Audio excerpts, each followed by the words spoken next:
छाना के लगरी के पायली आई राम ठीक लगे।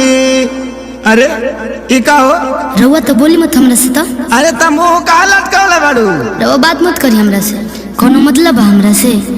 रउआ तो अपने धुन में रहे के बा हमरा अरे बतिया का भल में बताइबे कि बेलमुंड बिगड़बे हमार ना मनबे? बताओ का भइल बा।